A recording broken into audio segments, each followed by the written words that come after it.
Good morning. Let me tell you a story. When I was your age, I really didn't want to think about any of these issues of race, ethnicity, civil rights, diversity, and the changing face of our nation. I just wanted to be a kid, just a normal kid. And I'm a little ashamed now to admit it, but back then, I was embarrassed of my parents. I was embarrassed of my parents and a bit angry with them. I was embarrassed of them because we stood out. We were different at a time before diversity was ever celebrated. There in the American Midwest in the 1970s on Sunnydale Lane, we were the only Oriental family. That term was still in use then, a term more appropriate for rugs than people, connoting as it does exoticism. Once when I was in kindergarten, one of my classmates asked me, "Why are you Chinese?" As if to say, what are you doing here? We were then, as 5-year-olds sometimes are in the process of, we were digging a hole as deep as we could dig in the backyard. I think we got to 5 or 6 feet down before our parents put a stop to this project. But you would have expected when we had dug all the way to China and popped out on the other side of the globe that there would be people who look like me, not in Detroit. And I wasn't quite sure why I was Chinese, but I was pretty sure it was because my parents were. So I went home and I asked my mother, why exactly are we Chinese? And she didn't have a very good answer either. My parents often didn't have good answers. When I would come home and say that I'd been teased and taunted on the playground, experienced those common childhood cruelties of being called names, maybe some of you here have had that experience as well. You know, hearing those ugly words hurled at you like chink and jap and gook. Being asked, are your parents communists? How can you see with eyes like that? Do you eat dogs? And so on and so forth. Well, being challenged to karate matches and that sort of thing. When I would come home and tell my parents about this, they would scold me. They would say, you should try harder to fit in. Now, you see, when I was a kid, I always wanted to grow up as soon as I could, to be like my father, to put on a suit, to drive, to shave, to go off to work, because I assumed that when you were an adult, you didn't face any of these issues, that everyone accepted you for who you were. Little did I know as a kid that my parents faced all of these same issues, only the more sophisticated adult versions. And there was nobody that they could complain to about any of it, because they had to keep that job and put food on the table. But even if at the workplace or out while shopping they encountered the teasing and taunting, they had to just endure it. So I was a little angry with my parents because I figured that they were blaming me. And I was embarrassed of them because I also thought it was their fault. I thought it was their fault because, well, you know, truth be told, they were different. I knew that my friends' parents would never be my parents' friends. My parents, after all, spoke with accents. My parents ate funny-looking food. My dad was always trying to get me to have some chicken feet. And they didn't laugh at the right time when we watched television and so on and so forth. And so my parents, I always supposed, were the reason that I faced these different issues. So I was both embarrassed of them and angry with them. And what I didn't know, what they didn't know either, was the language of civil rights. I didn't know the language of civil rights because, after all, I was just a kid, and my parents didn't know the language of civil rights because they quite literally spoke another language. And what we didn't realize, my parents and I, was that it wasn't their fault and it wasn't my fault, that there was something else going on. We believed in the great American dream. That's what drew my parents to these shores. And my parents, they just assumed that because my brothers and I had been born here in the United States, that we wouldn't ever face any problems. But there was something else. Prejudice, bias, yes, bigotry, there on Sunnydale Lane. I realized all of that because of an incident that occurred in 1982.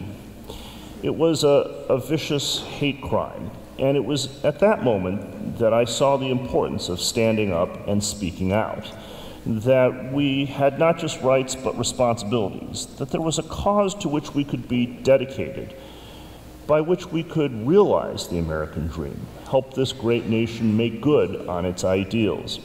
What happened was this: a fellow named Vincent Chin. I didn't know him, I didn't know his family. He was just a guy.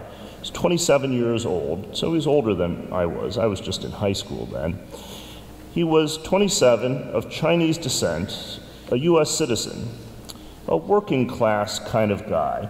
He wasn't the model minority. He was no whiz kid rocket scientist. He'd actually dropped out of college, but gone back to study drafting. He wanted to be a draftsman. Real salt of the earth. His father had worked as a busboy and waiter at different Chinese restaurants, and Vincent was doing that part-time as well. And he'd met a nice young lady and proposed, and they were due to be married. And that's where this story begins. On June 19th, 1982, this fellow, Vincent Chin, went out with some buddies of his. He was no saint. These were hard-drinking guys who'd like to have a good time. And because he was due to be married, they did what all American guys do. They had a bachelor's party. They went out to a strip club. Now, before I tell you the rest of the story, it's important that I set a little bit of the context, because most of you here weren't around in 1982. 1982 was the time of a terrible recession, even worse than what we've just experienced. It was a recession that America really hadn't seen since the end of World War II. Unemployment had risen to the double digits, interest rates as well. People were worried about the future of our society. And it was a time when overseas, Japan was thriving as never before. People couldn't believe it. The nation that had been defeated in World War II was doing better than the nation that had been victorious. So there was a concern that the Japanese would take over. So even as people were anxious about whether they would be laid off here, whether they would have a future, whether their children would do better than they had, there was anxiety that another part of the world was ascendant. And Detroit, by the way, was called the Motor City. Some of you may know that. That's because back then, almost all cars were made in Detroit, at least all cars on the road here. That's why I grew up there. My dad worked at Ford Motor Company. And Detroit was iconic of industrial strength. It stood for American progress. And back then, nobody drove an imported car, certainly not a Japanese car, until about the mid-70s when they started to come in by the container ship load.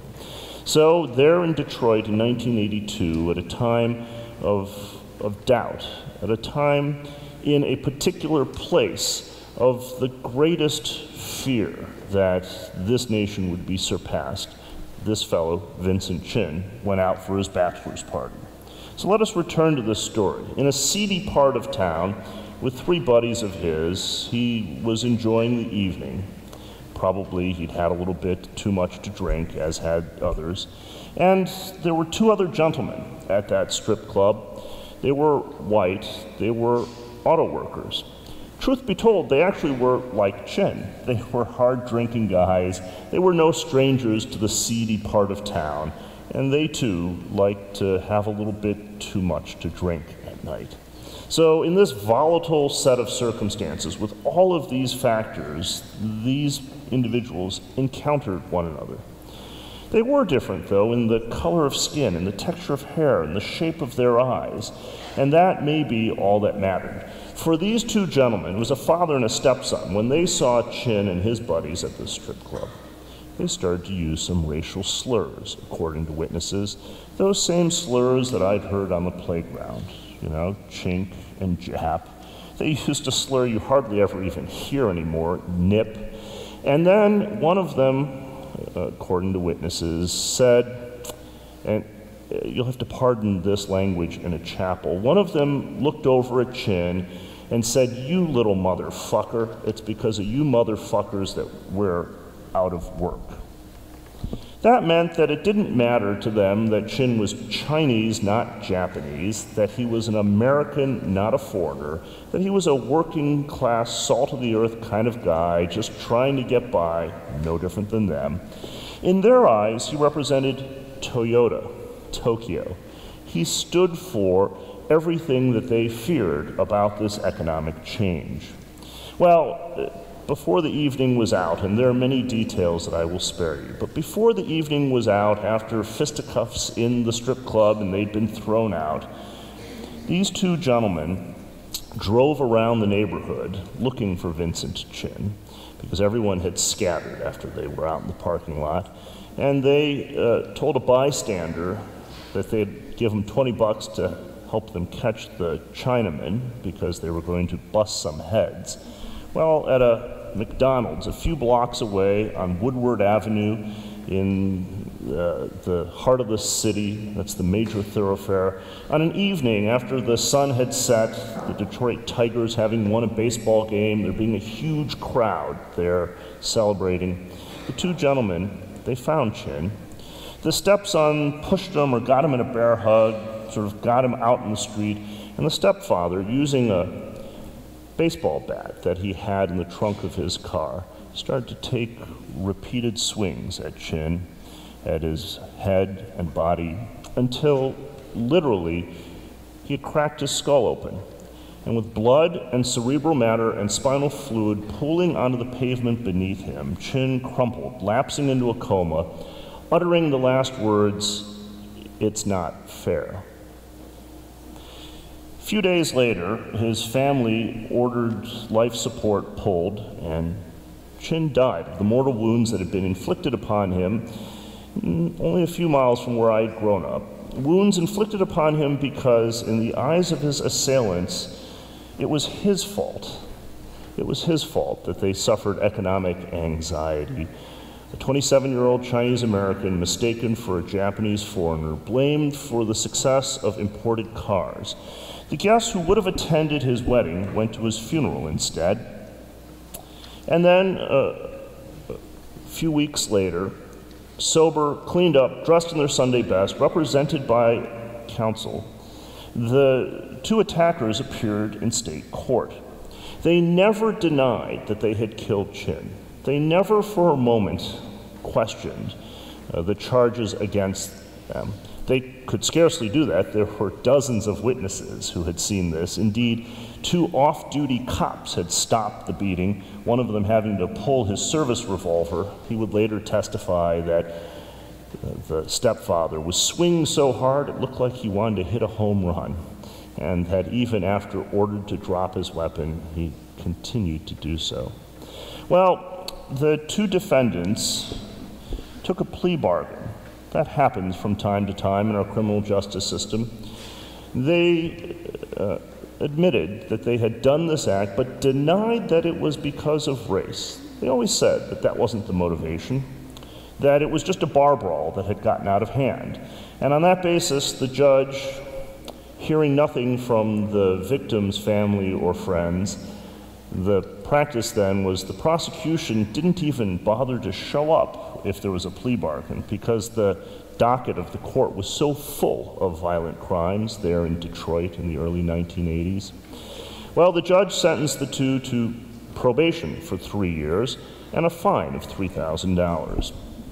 That moment caused a movement to begin. The death of this man led to the birth of Asian Americans, in some sense. There actually have been Asians in the United States and the New World since the 17th century, when Filipino sailors jumped ship, and there have been Chinese here in significant numbers since the 1830s, including in New England. If you look at the rosters of the Union and Confederate armies in the Civil War, there are Chinese surnames listed on both sides. But there really weren't Asian Americans. That term was invented in the late 1960s by a scholar activist, and my parents certainly didn't call themselves by that name. They were Chinese. Later, as they put down roots here, they became Chinese Americans. But this case, because of the mistaken identity, I know when I was young, I heard all the time, well, you all look the same.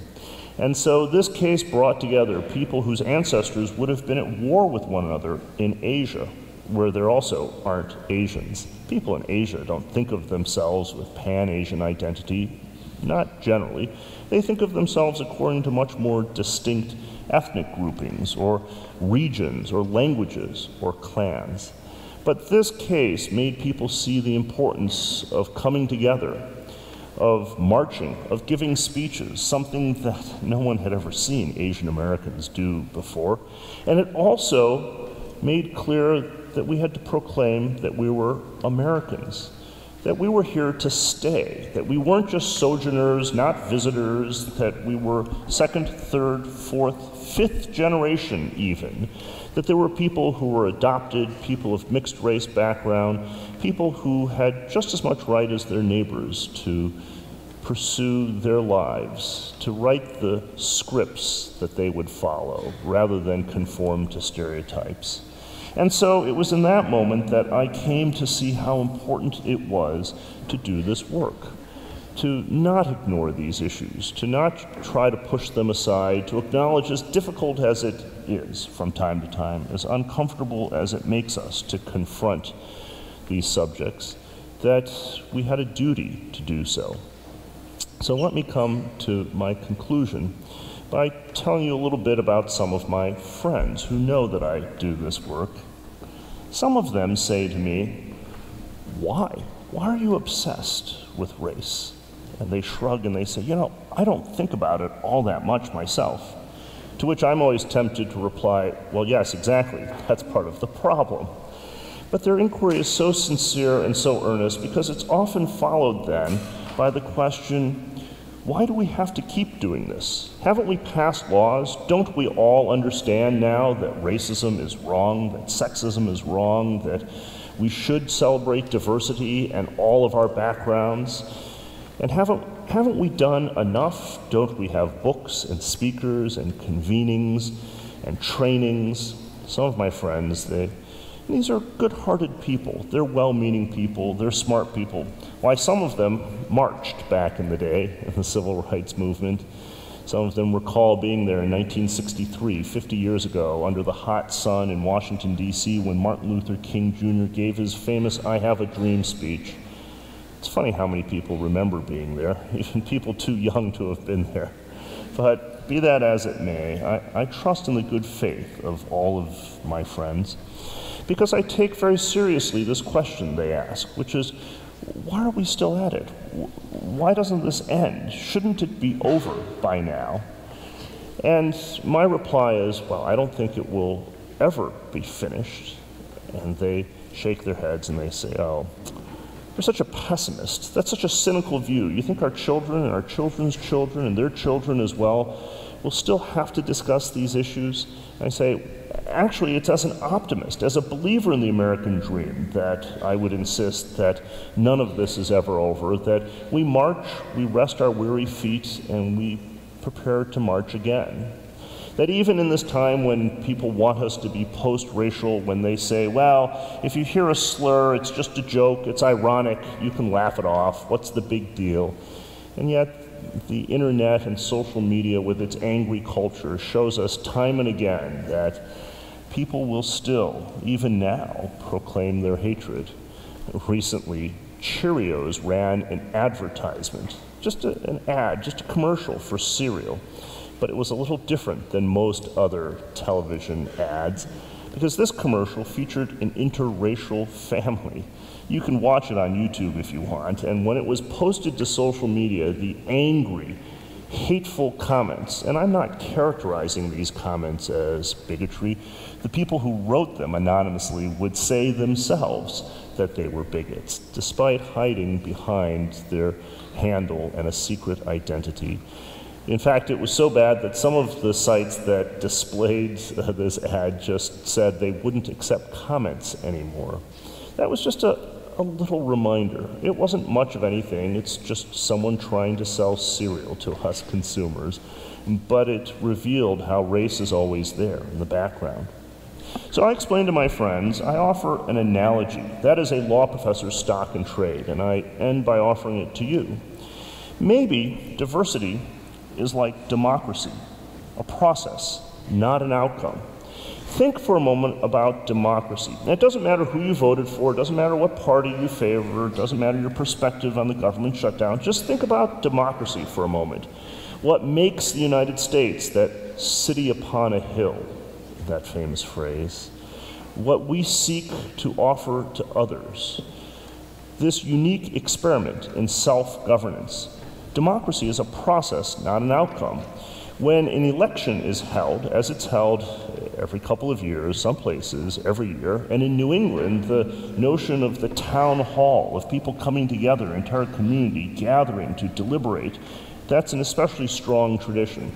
Well, think for yourself for just a moment about the next time you cast your ballot. If you're standing in line there, and the man or woman in front of you turns to you and says, "Oh, voting again? When is this over? When will this end? Why aren't we finished with these elections?"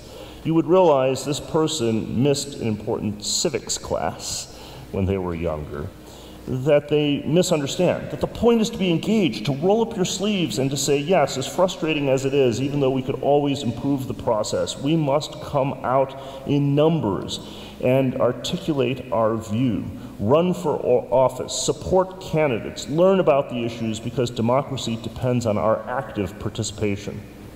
Maybe diversity is the same. Perhaps these ideals paired together, representing what is best about this nation. They're both processes, not outcomes. They demand that, as you do here on this occasion, that we come as a community to a room, to listen, to speak, to share these stories, and that by doing so, we will make good on the ideals that we hold dear. Youth from every quarter is a wonderful theme for you, because this is not just your youth, it is our shared future. Within our lifetimes, this nation will undergo a transformation never before made on the face of the globe in human history, peacefully, much less successfully. We will cease to have a single identifiable racial majority. That, to me, is the great promise of the United States. Thank you.